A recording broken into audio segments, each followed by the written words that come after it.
ہے وکثرت الدعا. دیکھو اللہ سے اپنا رشتہ توڑنا نہیں, دعا کثرت سے کرنا. یہ دعا جو ہے نا یہ ہمارے اور اللہ کا ایک رشتہ ہے.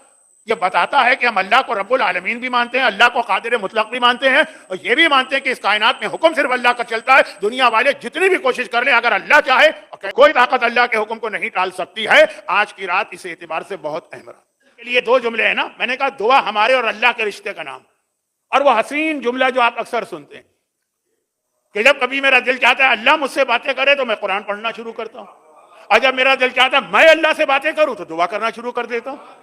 قرآن اللہ آپ سے بات کر رہا ہے, دعا آپ اللہ سے بات کر رہے ہیں. تو اس کہ اللہ نے آپ کی پوری تقدیر لکھ دی, آئندہ سال کے لیے ایڈوانس میں لکھ دیا کہ یہ ہونے والا. اس کے لیے جو لفظ ہمارے یہاں استعمال ہوتا ہے اسلامی زبان میں, لوح محفوظ لکھ دیا اس کے اوپر, ہر آدمی کے لیے لکھا ہوا ہے. آج کل وہ جیسے آپ کے ہاتھ میں آئی پیڈ ہوتا ہے یا موبائل کی اسکرین ہوتی ہے یا لیپ ٹاپ کی اسکرین ہوتی ہے, ساری چیزیں آپ اس پہ لکھ لیتے ہیں نا کہ آپ کے آئندہ سال کے کیا پروگرام. آرگنائز لوگ 31 دسمبر کی رات 1 جنوری کو آئندہ سال کے ریزولوشن بناتے ہیں, سب نوٹ کر لیتے ہیں. یہ لوح محفوظ تھی جو آج آپ کی سمجھ میں آ رہی ہے, اس وقت پہلے نہیں آتی تھی. لوح لکھ دیا سب کچھ, لیکن کہا کہ ابھی اس پہ عمل نہیں ہوگا. لوح محفوظ کا مطلب ہے آپ کی تقدیر اللہ نے بنا دی 1 سال کے لیے, کم از کم 1 سال کی. اور 3 چیزیں ایسی ہیں جس کے ذریعے آپ بھی اپنی تقدیر بدل سکتے ہیں. یعنی لوح محفوظ پہ لکھے ہوئے کو آپ بدل سکتے ہیں. اللہ کرے تو ٹھیک ہے, لیکن وہ آپ بھی کر سکتے ہیں. 3 چیزیں ایسی. قالت الیہود ید اللہ مبسوطہ غلت ایدیہم ولعنوا علیہم بما قالوا ولکن یداہ مبسوطتان. سورہ مائدہ کی آیت.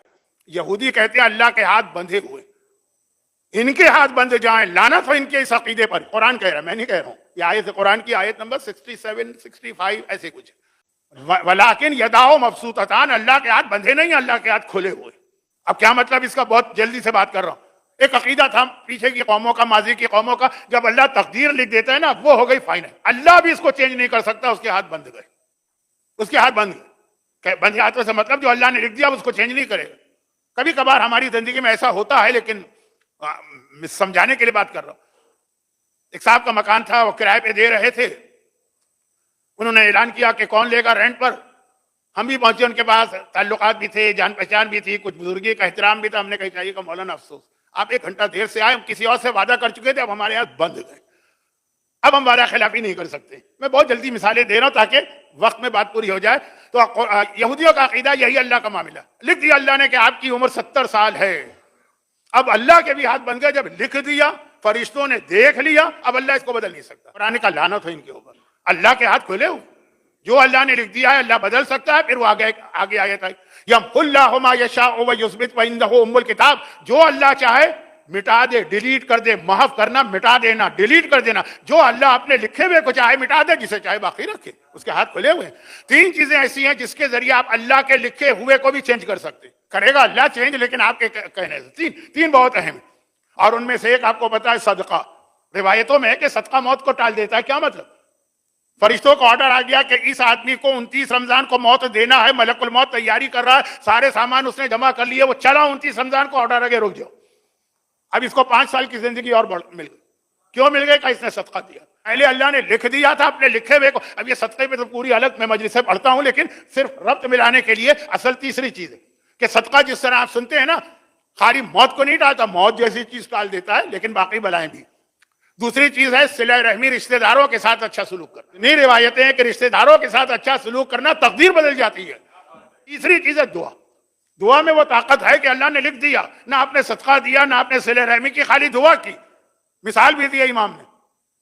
نبی یہ وقت کوئی بات کہہ دی اور وہ بات پوری نہ ہو.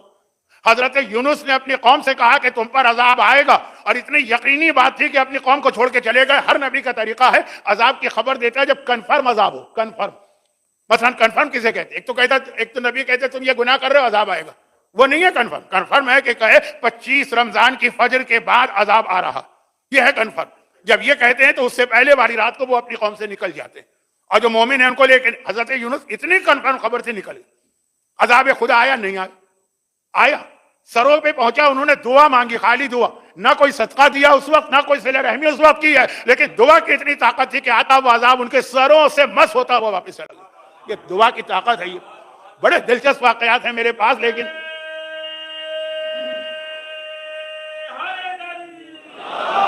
آج کی رات دعا کی رات ہے. لیکن آج کی رات تینوں کو جمع کریں.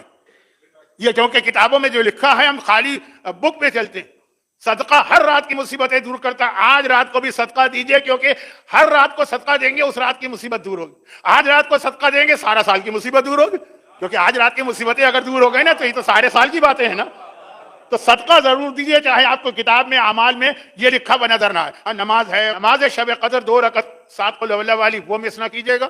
عمل قرآن مس نہ کیجیے گا, اور قرآن کے 3 سورے. کوئی عمل ہو ہی نہیں سکتا جب تک کہ آقا حسین کی زیارت نہ پڑھی جائے, جو تمام اعمال کی قبولیت کی تصدیق اور مہر ہوتی ہے. یہ 4 عمل تو ہر صورت میں کیجئے, پھر اللہ اگر موقع دے تو جوشن کبیر بھی پڑھ لیجیے. اور اگر آپ کو اور موقع ملے تو دعائے توبہ جو ہے, 2 دعائے توبہ ہمارے ہاں بہت مشہور ہیں, کوئی بھی پڑھ لیں. ایک صحیفہ کاملہ کی دعائے توبہ ہے جو مفاتیح کے آخر میں بھی شامل کر دی گئی, اور ایک وہ مولا کی مناجات ہے جو مسجد کوفہ میں پڑھی جاتی ہے. غسل ہے, صدقہ نہیں لکھا لیکن لکھنے کی ضرورت نہیں, کنفرم چیز ہے. صدقہ آج کی رات, تو یہ تو دعا بھی قبول کراتا ہے, یہ خود اپنی جگہ خود صدقہ بلائیں دور کرتا ہے, پھر یہ دعا بھی قبول کراتا ہے. تو یہ اعمال میں شامل کیجئے, لیکن دعا, اصل چیز میں کہہ رہا ہوں دعا. آج کی رات دعا کی رات ہے, دعا کی طاقت. اور ایک بات اس کے اندر کہنا بہت ضروری. بہت سارے لوگ کہتے ہیں کہ مولانا وہ تو ہر سال ہم سنتے ہیں, کوئی بہت زور و شور سے بتا کے جاتا ہے, کوئی ٹھنڈے انداز سے جب سے ہوش سنبھالا ہے اس سے سن رہا ہے کہ دعا دعا. لیکن چلے, آپ لوگ کہہ رہے ہیں معصوم کا نام لیتے ہیں, ہم کچھ بول نہیں سکتے, لیکن دعائیں ہم 500 مانگتے ہیں, ایک بھی دعا قبول نہیں ہوتی. چلے 2 4 5 ہو گئی. وہ جو اتنی آپ لوگ اہمیت بتاتے ہیں شب قدر کی, بڑھ چڑھ کر کے یہ دعائیں اور یہ فائدہ, لیکن ہمارا تجربہ تو یہ ہے کہ ہوتی ہیں کچھ دعائیں قبول, لیکن جیسا آپ لوگ جس طرح کہتے ہیں شب قدر سب دعائیں پوری ہونی چاہیے, چلے 90% ہونی چاہیے. تو شب قدر ہی کی ایک دعا میں اس کا پیغام بھی ہے, اور ماہ رمضان کی جو پورے مہینے کی دعا 30 دن, اس میں بھی یہ پیغام. وہ کیا ہے؟ دعا افتتاح.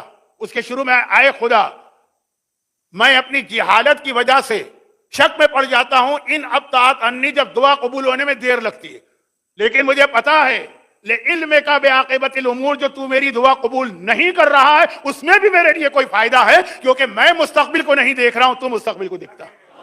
جو دعا قبول نہیں ہوئی اس میں بھی آپ کے لیے کوئی فائدہ. اب لیکن ایک حکایت سن لیجئے, یہ کوئی حدیث نہیں ہے لیکن بات وہی کہی ہے جو حدیث میں.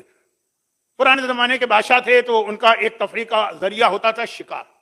تو بادشاہ شکار کے لیے چل رہا ہے, مومن تھا, مسلمان تھا, تو وہ دعا کر کے چلا کہ جا رہے ہیں شکار پہ, جائیں خیریت سے جائیں خیریت سے آئیں. ہر سفر میں آدمی دعا کرتا ہے, شکار میں تو اور ضروری. شیر کا شکار کرنے جا رہے ہیں, آپ بھی شیر کو مار سکتے ہیں, شیر بھی آپ کو مار سکتا. دعا کر کے چلا, چلنے والا تھا, ایک دم چلتے وقت اس وقت ہتھیار دیکھ رہا تھا, ایک کوئی خنجر بنجر چیک کر رہا تھا, ایک دم اس کی انگلی پہ لگا, اس کی انگلی کٹ گئی, کٹ کے گر گئی. اب وہ دعا کر رہا ہے میں خیریت سے جاؤں, یہاں پہ انگلی کٹ گئی اس کی, یہ زخمی آدمی شکار پہ جائے. واقعہ لمبا ہے, میں چھوٹا کر رہا ہوں کیونکہ اس کا اصل پیغام. وزیر نے دیکھا الحمدللہ اس میں بھی اللہ کا کوئی فائدہ. اب بادشاہ یہ جملہ سنے, میری انگلی کٹ گئی اور یہ کہہ رہا ہے کہ شکر ہے خدا کا, اس میں کوئی فائدہ کا ٹائم نہیں ہے میرے پاس شکار کے لیے, اس کو ڈالو جیل میں ڈال, واپس آ کے سزا دوں. گیا وہ. اب پہلے بہت ہوتا تھا, یہ واقعات تھے, یعنی کہانی نہیں ہے, واقعات ہیں. گیا وہ شکار کے اندر, تو سارے ساتھی بکھر جاتے ہیں, جو جانور نظر آئے کوئی ادھر کوئی ادھر, یہ بھی اکیلا رہ گیا. ایک ویشی قبیلے نے پکڑ لیا, اور ان کا طریقہ کار یہ تھا کہ وہ اس دن اپنے بت کے آگے ایک انسان کی قربانی دیتے تھے جو بہت عرصے رائج رہی ہے. اس کو پکڑ لی. وہ تو وحشی جنگلی قبیلہ ہے, کیا آج تو دنیا بہت قریب آ گئی ہے, اس وقت تو تھے قبیلے. پکڑ کے اس کو ڈال دیا انہوں نے بت کے قدموں پہ, اور وہ جلاد یا وہ جو جیسے ہمارے قصائی بقرعید کے دن چھرا لے کے آتا ہے, وہ لے کے آگے بڑھا, قریب پہنچ. ایک مرتبہ دیکھا کہ نہیں, یہ قربانی تو جائز نہیں, اس کی انگلی کٹی ہوئی. آپ بھی دیکھتے ہیں نا, کان کٹا ہوا ہے, دانت ٹوٹا ہوا ہے, سینگ ٹوٹا ہوا ہے, پیر میں کوئی نقص ہے. آپ نے کہا ناقص جانور کی تو قربانی کہیں نہیں ہوتی, کہیں تو اس کی انگلی کٹی ہوئی, اس کی تو قربانی نہیں ہو سکتی ہے, کوئی صحیح سالم ڈھونڈو. اس کو نکال کے انہوں نے آزاد کر کے بھگا دی. یہ آ گیا اپنے محل میں. پہلا کام اس نے یہ کیا, آتے ہی وزیر کو بلایا اور کہا کہ تو نے اس وقت کہا تھا کہ میری ساری دعاؤں کے باوجود میری انگلی کٹی, تو نے کہا اس میں بھی میرے لیے کوئی فائدہ. تو اب واقعا سمجھ میں آ گئی, یہ انگلی کٹنے سے میری جان بچی, لیکن یہ بتا کہ تو نے بھی تو دعا مانگی تھی نا, تجھے تو جیل مل گئی, تجھے کیا فائدہ ہوا؟ کہا مجھے یہ فائدہ ہوا کہ اگر میں آپ کے ساتھ ہوتا تو وزیر تو ہمیشہ بادشاہ کے ساتھ ہے, میں بھی پکڑا جاتا, میں تو مارا جاتا, میں تو صحیح سالم تھا, میری تو انگلی نہیں کٹی تھی نا. میری جیل نے میری زندگی بچائی, آپ کی کٹی ہوئی انگلی نے آپ کی زندگی بچائی. جو دعا قبول نہیں ہوئی اس سے بڑا فائدہ ہم کو ملا. یہ ہر دعا کا اصول ہے, جو اگر آپ کی دعائیں قبول نہ ہو کسی وجہ سے مایوس نہ ہو, کوئی نہ کوئی اس دعا کے قبول نہ ہونے میں آپ کے لیے اس سے بڑا فائدہ ہے جو دعا کا فائدہ. بہت کم وقت تھا, میں نے جلدی جلدی بات کی, تو بس یہاں پہ آخری 2 باتیں عرض کر کے مکمل کرتا ہوں موضوع. ہاں یہ تو ہوا, میں نے کہا کہ یہ تو اللہ کی طرف سے, لیکن کبھی کبھار 2 غلطیاں ہماری طرف سے ہوتی ہیں دعا میں, جس میں سے ایک کی طرف میں کئی دفعہ اشارہ کر چکا ہوں. کچھ طریقے بتائے گئے ہیں دعا کے جو دعا کی اسپیڈ کو بڑھا دیتے ہیں, اور کچھ گناہ بتائے گئے ہیں جو سمجھیے کہ دعا کی, جملہ بہت غلط ہے, ٹائم نہیں, ٹانگ پکڑ کے روک لیتے ہیں. دعا جانا چاہتی ہے آسمان پہ, وہ گناہوں نے دعا کی ٹانگ پکڑ کے اس کو روک لیا, جانے نہیں دیتے. آپ کہیں جانا چاہ رہے ہیں, کوئی آپ کی ٹانگ پکڑ کے روک لیا اور آپ سے طاقتور ہو, تو آپ کیا کریں گے؟ جا ہی نہیں سکتے. علماء کے واقعات میں ہے کہ اس کی مثال اس پرندے جیسی ہے جس میں اڑنے کی طاقت بھی ہے, پر بھی ہے, پروں پر کنکر باندھی ہیں, پتھر باندھی ہیں, وہ اڑ نہیں سکتا. کچھ گناہ ان میں سے ایک سن لیجیے. اگر آج کوئی مجھ سے پوچھے کہ اس وقت کی دنیا میں سب سے زیادہ بدترین گناہ کون ہے, اور کون سا گناہ جس سے بچنا سب سے مشکل ہے؟ شراب نہیں ہے, حرام کاری نہیں ہے, قتل نہیں ہے, دوسرے کا پورا مال کھا جانا نہیں ہے, بڑے بڑے گناہ. میں کون سا گناہ بتا رہا ہوں, چھوٹا سا. حضرت موسیٰ کی قوم میں بارش نہیں ہوئی, بہت جلدی حضرت موسیٰ کی قوم میں بارش نہیں ہوئی. جب بارش نہ ہونا تو ایک حکم ہوتا ہے کہ جا کے ویرانے میں ایک نماز پڑھو. اسلام میں آ گئی نماز استسقاء. اس وقت جو بھی طریقہ, پوری قوم کا مسئلہ ہے. پہلے زمانے میں ساری اکنامی کھیتی باڑی پہ ہوتی تھی. فصلیں اگر جل گئی تو پوری قوم 6 مہینے تک تو فاقے کرے گی. موسیٰ نے اعلان کیا, ساری قوم نکل آئی. اب وہاں پہنچے, پہلے 2 رکعت نماز پڑھی, پھر دعا کرتے ہیں. دعا کے لیے ہاتھ اٹھائے, جبرائیل آ گیا, کہا موسیٰ ان کے لیے دعا نہ کر, اللہ اس قوم کی دعا قبول ہی نہیں کرے. تم نبی وقت ہو, تمہاری دعا رد نہیں کر سکتا اللہ, اس لیے دعا ہی نہ کر. موسیٰ نے ہاتھ اٹھائے, قوم آمین کہنے کے لیے تیار ہے. دیکھا موسیٰ نے ہاتھ گرا دی. یا نبی اللہ کیوں؟ کہا اس لیے کہ اللہ نے کہا تمہاری دعا قبول ہوگی نہیں. کیوں نہیں ہوگی؟ خدا کا وعدہ. کہا یہ جبرائیل نے اللہ کا پیغام دیا, تم میں ایک ایسا آدمی ہے جو لوگوں کی غیبتیں کرتا رہے گا. یہ ہوتا ہے نا ہمارے, غیبت کا مطلب یہ کہ ابھی آپ کے ساتھ کوئی بیٹھا ہے, بڑی آپ کی تعریفیں کر رہا ہے, آپ اٹھ کے گئے اور اس نے دوسروں کے سامنے آپ کی برائی شروع کر دی. آپ بیٹھ جائیے کسی مومن کے پاس آدھا گھنٹہ بھی, وہ شراب سے بچا ہوا ہے, وہ حرام کاری سے بچا ہے, وہ قتل سے بچا ہے, وہ لوگوں کا حق مارنے سے بچا ہے, غیبت سے نہیں بچا ہوگا. ایسا گناہ ہے کہ زبان پہ خود بخود آتا ہے, ہم کو پتہ بھی نہیں چلتا ہے.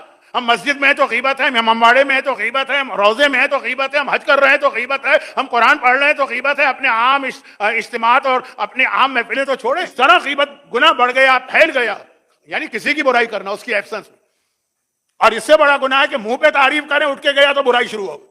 تو اب یہ بہت بڑا موضوع ہے, لیکن میں اس لیے ختم کر رہا ہوں کہ موسیٰ کا واقعہ, کہا کہ دعا قبول نہیں ہوگی کیونکہ تم میں ایک ایسا آدمی ہے جو لوگوں کی غیبت کرتا رہتا ہے. جس مجمع میں غیبت کرنے والا ہو اس کی دعا قبول نہیں ہوگی. اب چونکہ ساری قوم کی زندگی کا دار و مدار بارش پر ہے, اب سب غصے سے بھی بھر گئے. ہو سکتا ہے کہ عام دنوں میں وہ اس کی باتیں مزے لے کے سنتے ہیں, وہ آدھی بات کہتا ہوں کہ دیکھا ذرا بتانا وہ صاحب اور کیا کرتے ہیں, لیکن اس وقت وہ اپنی زندگی کا مسئلہ ہے نا. یا نبی اللہ اس کمبخت کا نام بتائیے, ہم اسے جوتے مار کے نکال دیں گے اپنی قوم سے. موسیٰ نے کہا یہی میں نے خدا سے پوچھا تھا کہ خدا بندہ اس کا نام بتا دے کون ہے تاکہ یہ قوم بچے. کہا اے موسیٰ, میں نے دعا تمہاری روک لی کیونکہ وہ دوسروں کی برائی کرتا ہے. اب اس کا نام بتا کر کیا میں وہی برائی کروں جس کی وجہ سے میں نے تمہاری دعا روک لی؟ کیا وہی غیبت کا گناہ میں کروں اگر میں اس کا نام بتا دوں؟ وہ اپنی جگہ توبہ کر لے, معاملہ ختم ہو جائے گا. اللہ تک کہہ رہا ہے کہ میں نام نہیں بتاؤں گا, تو پھر وہی برائی ہو گئی جس کی وجہ سے اس کے دعا روکی جا رہی ہے. اس نے دل سے توبہ کی, دعا کی ضرورت بھی نہ پڑی کیونکہ اب وہ گھبرا گیا دل میں کہ ایسا نہ ہو کہ لوگوں کو پتہ چل جائے تو سب مجھے کچا چبا جائیں گے. اس نے دل سے توبہ کی, فوراً بادل آ گئے, بارش ہو گئی. تو یہ غیبت کا گناہ بہت بدترین گناہ جو دعا روک لیتا ہے. میرا اصل موضوع غیبت کا گناہ نہیں, آج کی رات دعا. تو یہ وہ چیز ہے جو دعا کی ٹانگ پکڑ کے اس کو اوپر جانے سے روک لیتی, پر پکڑ کے اس کو اڑنے سے روک لیتی. اس سے اپنے آپ کو بچائیے اور توبہ بھی کیجیے آج کی رات کہ یہ گناہ آپ سے نہیں ہوگا. دعائے مکارم الاخلاق اگر آپ پوری پڑھ لیں گے تو اس میں یہ آ جائے گا, نہ پڑھ سکیں تو کم از کم یہ گناہ. اور دوسری طرف اب دعا کی اسپیڈ بہت تیزی سے بڑھ جائے. اس کے لیے معصوم کی حدیث بھی ہے کہ اپنے لیے دعا کرو تو دوسرے مومن کے لیے بھی وہی چیز مانگو.